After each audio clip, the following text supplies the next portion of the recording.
السلام عليكم ورحمة الله وبركاته. ازيكم عاملين ايه؟ يا رب تكونوا بخير. اول حاجة كده نصلي على سيدنا محمد عليه افضل الصلاة والسلام. ولو اول مرة تشوفوني ما تنسوش تحطوا لايك وتشتركوا في القناة وتفعلوا زر الجرس عشان يوصلكم كل جديد من فيديوهاتي. النهاردة عملت معاكم السمبوسة الكدابة. ما تستغربوش، عملتها بالجلاش بطريقة سهلة وبسيطة جدا وكلكم هتحبوها. مش محتاجين ان انتوا تشتروا سمبوسة جاهزة عشان تعملوها. شايفين؟ بجد مقرمشة وجميلة ومش قادره اتكلم على جمالها. بجد انا مش بعملها غير كده. يلا بينا اقول لكم بعملها ازاي. اول حاجه كده معايا لف الجلاش، بدات اقطعها بالشكل اللي انتوا شايفينه ده.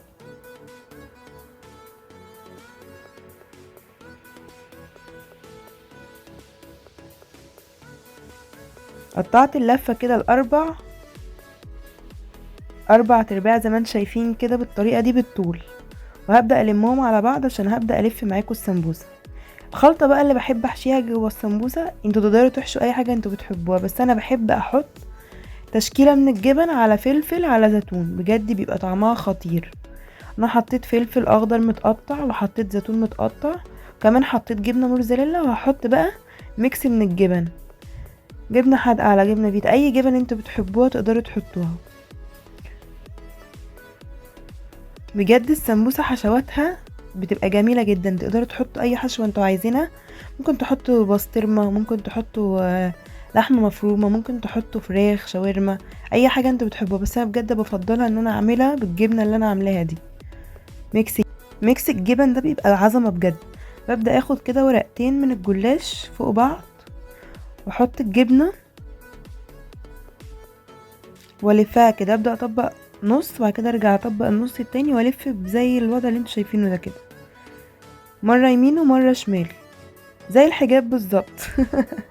بجد لفتها سهله وبسيطه جدا زي ما انتوا شايفين كده، وقفلتها في الاخر بحته جبنه.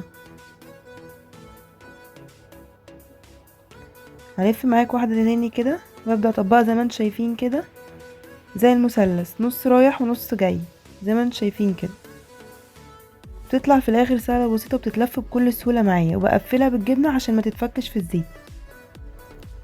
وزي ما انتوا شايفين كده عملت الكميه كلها دي، لفه الجلاش كلها بالشكل ده. هبدا اعمل معاكم اسوي السمبوسه بطريقتين، هسوي في الفرن واحمر في الزيت كمان.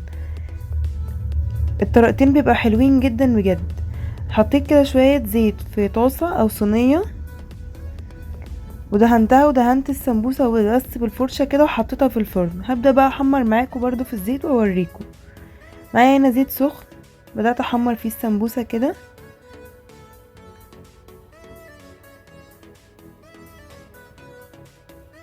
اهم حاجه الزيت يبقى سخن عشان ما تشربش زيت منكم.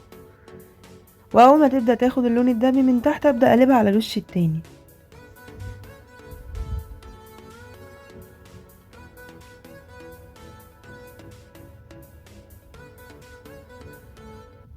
هبدا بقى اقلبها من الوش التاني اول ما احس ان هي خدت اللون الذهبي من تحت اللي انتوا شايفينه ده. هي ما بتاخدش وقت وبتستوي على طول.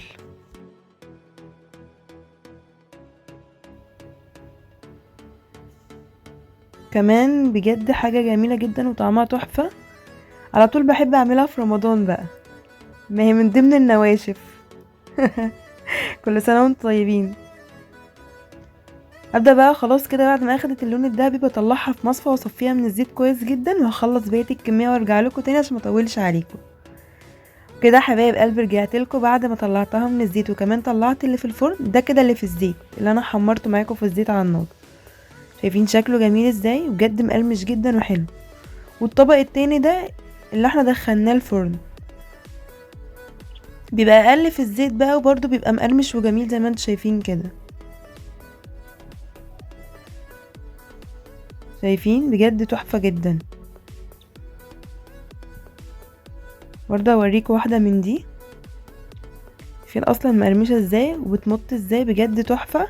وهتجربوها وتعجبكم، وكمان هتبطلوا تشتروا سمبوسة جاهزة زي ما انا عملت بالظبط. يا رب بجد يكون الفيديو عجبكم. ما تنسوش تحطوا اللايك وتشتركوا في القناة وتفعلوا زر الجرس عشان يوصلكم كل جديد من فيديوهاتي. مع السلامة.